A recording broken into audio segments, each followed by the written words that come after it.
નમસ્કાર મિત્રો, મારું નામ મનોજ છે અને હું એક નાનકડા શહેરની બહાર આવેલા ગામડામાં રહું છું.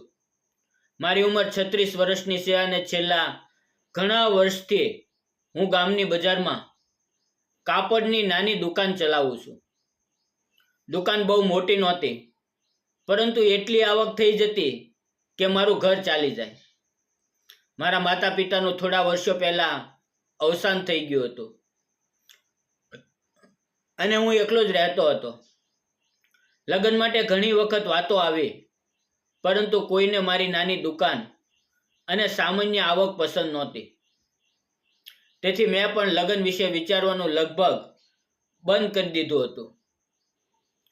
એક દિવસ બપોરના સમયે મારી દુકાન પર એક યુવતી આવી. તેના હાથમાં એક નાનું બેગ હતું અને તે થોડી ગભરાયેલી લાગતી હતી. તેણે દુકાનમાં પ્રવેશીને ધીમેથી પૂછ્યું, શેઠ, સાદી કોટન સાડી બતાવશો? મેં કહ્યું, હા, કેમ નહીં. મેં એક પછી એક ઘણી સાડીઓ કાઢી. તે દરેક સાડી ધ્યાનથી જોતી હતી, પરંતુ કોઈ પસંદ કરતી નહોતી. મેં પૂછ્યું, તમારે કોઈ ખાસ રંગ જોઈએ છે? તે બોલી, મારી મા માટે જોઈએ છે. તેને વધારે ચમકદાર રંગ પસંદ નથી. મેં એક સાદી આકાશા રંગની સાડી કાઢી અને કહ્યું, આ જુઓ, કદાચ તેમને ગમે. તેણે સાડી હાથમાં લીધી અને થોડા સમય સુધી જોતી રહી. પછી તેના ચહેરા પર હળવું સ્મિત આવ્યું. તેણે કહ્યું, હા, આ જ જોઈએ. મેં પેક કરી આપી. પૈસા આપતી વખતે તેના હાથ થોડા ધ્રુજી રહ્યા હતા. મેં પૂછ્યું, બધું બરાબર છે ને? તે તરત બોલી, હા, કંઈ નથી, અને દુકાનમાંથી બહાર નીકળી ગઈ. બીજે દિવસે તે ફરી મારી દુકાન ઉપર આવી. મેં મજાકમાં કહ્યું, આજે ફરી સાડી લેવા આવી ગયા?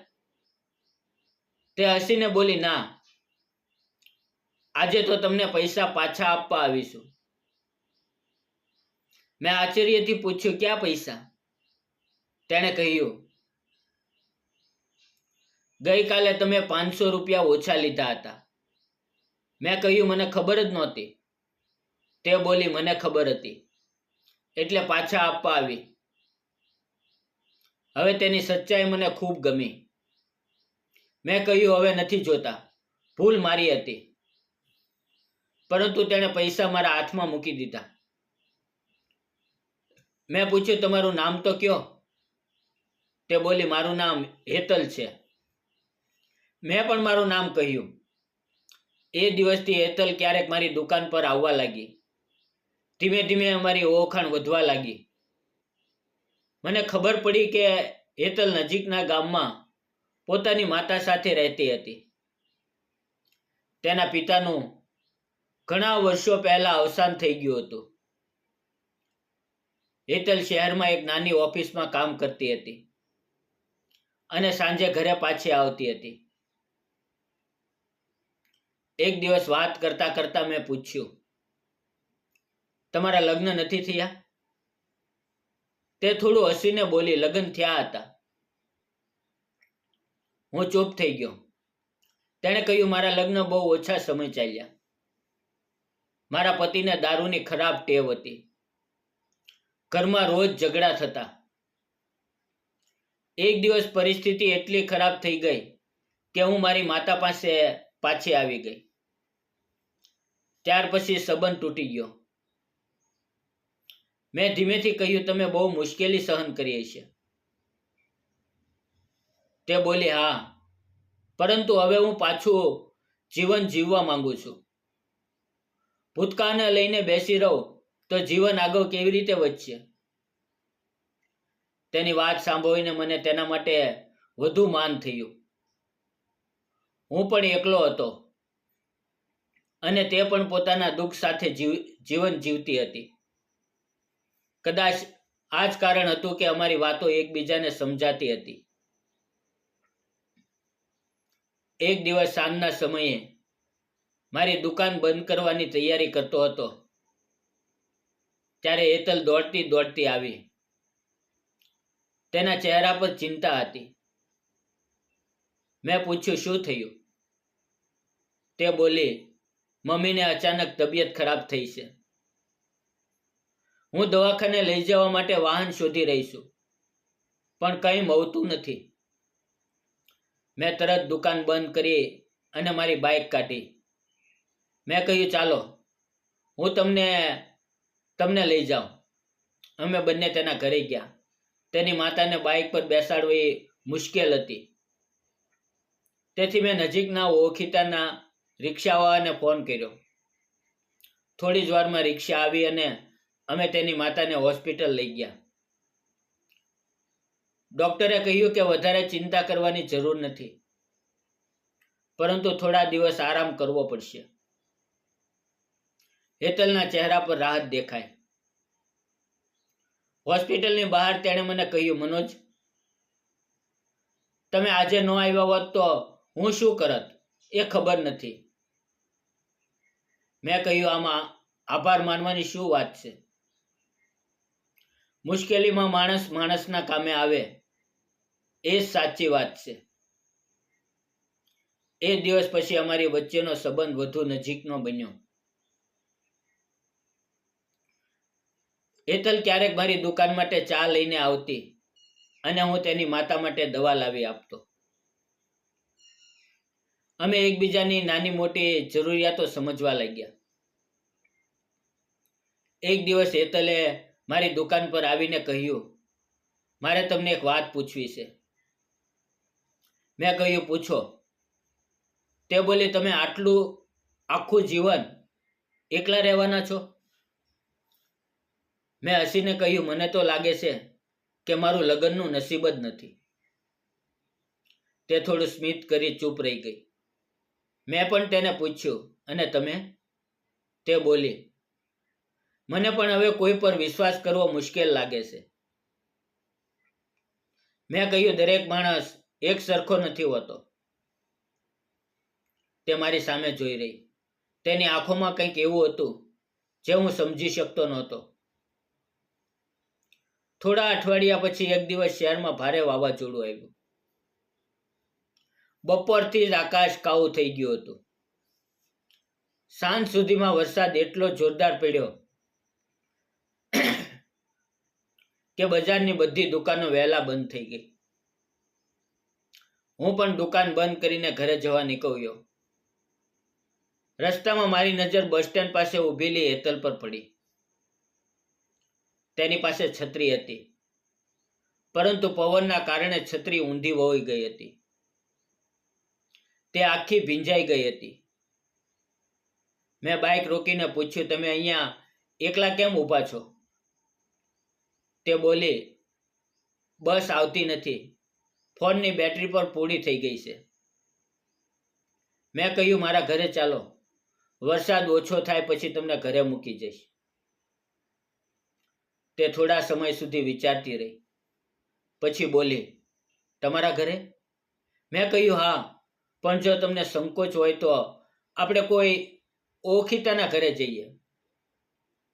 તે બોલી, ના, મને તમારા પર વિશ્વાસ છે. અમે મારા ઘરે પહોંચ્યા. મેં તેને સૂકા કપડાં આપ્યા અને કહ્યું કે તમે અંદર જઈને કપડાં બદલી લો. હું રસોડામાં ગયો અને ગરમ ચા બનાવી. થોડા સમય પછી હેતલ બહાર આવી. મેં ચાનો કપ તેની સામે મૂક્યો. તે કપ હાથમાં લઈને બારીની બહાર વરસાદ જોતી રહી. મેં પૂછ્યું, શું વિચારો છો?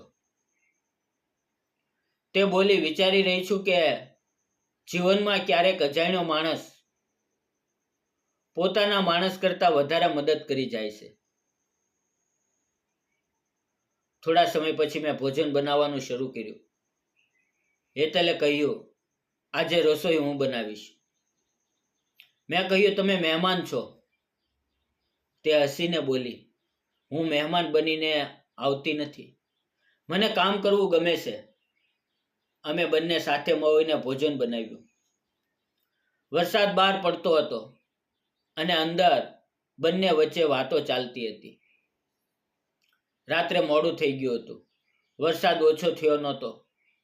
હેતલે કહ્યું, મારે હવે ઘરે જવું જોઈએ. મેં કહ્યું, આ સમયે બહાર જવું જોખમી છે. તમારી માતાને ફોન પણ નથી કરી શકાતો. તમે આજે અહીંયા જ રહો. મેં તેના માટે અલગ રૂમ ગોઠવી આપ્યો અને પોતે બહારના ઓરડામાં સૂઈ ગયો. આખી રાત મને ઊંઘ આવતી નહોતી. મનમાં એક જ વિચાર હતો કે હું હેતલને ક્યારેક મારી જિંદગીનો ભાગ બનાવી શકું. પરંતુ તેના ભૂતકાળને લઈને હું તેને કોઈ દબાણ કરવા માંગતો નહોતો.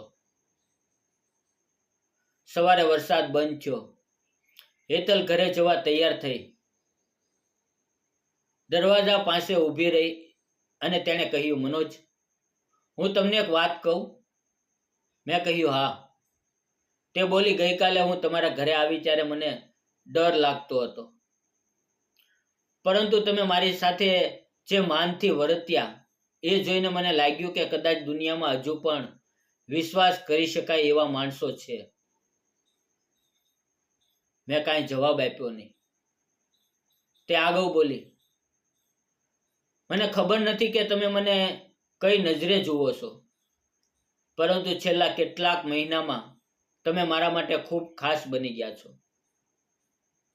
મારી આંખો તેની આંખો સાથે મોવી. મેં ધીમેથી કહ્યું, હેતલ, તું મારા માટે પણ ખાસ છે, પરંતુ હું તારા ભૂતકાળ વિશે જાણું છું. હું નથી ઈચ્છતો કે મારા કારણે તને ફરી કોઈ દુઃખ મળે. તે બોલી, જો તમે મને માન આપશો તો મને બીજું કંઈ નથી જોઈએ. મેં કહ્યું, હું તને જીવનસાથી તરીકે સ્વીકારવા તૈયાર છું, પરંતુ નિર્ણય તારો હશે. હેતલ થોડા સમય સુધી ચૂપ રહી. પછી તેની આંખોમાંથી આંસુ નીકળ્યા અને તેણે કહ્યું, મારે ફરી એકવાર ઘર વસાવવાનો ડર હતો, પરંતુ તમારી સાથે રહીને મને પહેલી વાર લાગ્યું કે કદાચ આ ડર છોડવો જોઈએ. હું તમારી સાથે લગ્ન કરવા તૈયાર છું. મિત્રો, એક ક્ષણે મને લાગ્યું કે મારા જીવનની સૌથી મોટી ખુશી મારી સામે ઊભી છે. થોડા દિવસ પછી હું હેતલની માતાને મળવા ગયો. મેં તેમને મારા પરિવાર, દુકાન, આવક વિશે બધું સાચું કહ્યું. મેં કહ્યું, મારી પાસે બહુ પૈસા નથી, પરંતુ તમારી દીકરીને ક્યારેય એકલી નહીં છોડું. હેતલની માતાની આંખોમાં આંસુ આવી ગયા. તેણે કહ્યું, મને મારી દીકરી માટે પૈસાવાળો માણસ નથી જોઈતો. મને એવો માણસ જોવે છે જે તેની ઇજ્જત કરે અને તેના દુઃખને સમજે. તેમણે લગ્ન માટે હા પાડી. થોડા સમય પછી અમારા લગ્ન સાદાઈથી થયા. લગ્ન પછી હેતલ મારી દુકાનમાં પણ મદદ કરવા લાગી. તેણે દુકાનમાં કપડા સાથે મહિલાઓ માટે નવી વસ્તુઓ રાખવાની સલાહ આપી. ધીમે ધીમે દુકાનનો વેપાર વધવા લાગ્યો. મિત્રો, પ્રેમ માત્ર સુંદર ચહેરો કે પૈસા જોઈને નથી થતો. પ્રેમ ત્યાં જન્મે છે જ્યાં બે લોકો એકબીજાની મુશ્કેલી સમજે અને મુશ્કેલીના સમયમાં એકબીજાની સાથે ઊભા રહે. મિત્રો, જો તમે મનોજની જગ્યાએ હોત તો હેતલના ભૂતકાળને સ્વીકારીને તેની સાથે લગ્ન કરત? તમારો જવાબ કોમેન્ટમાં જરૂર જણાવજો. જો તમને આ કહાની ગમી હોય તો વિડીયો લાઈક, શેર અને ચેનલને સબસ્ક્રાઇબ કરવાનું ભૂલશો નહીં.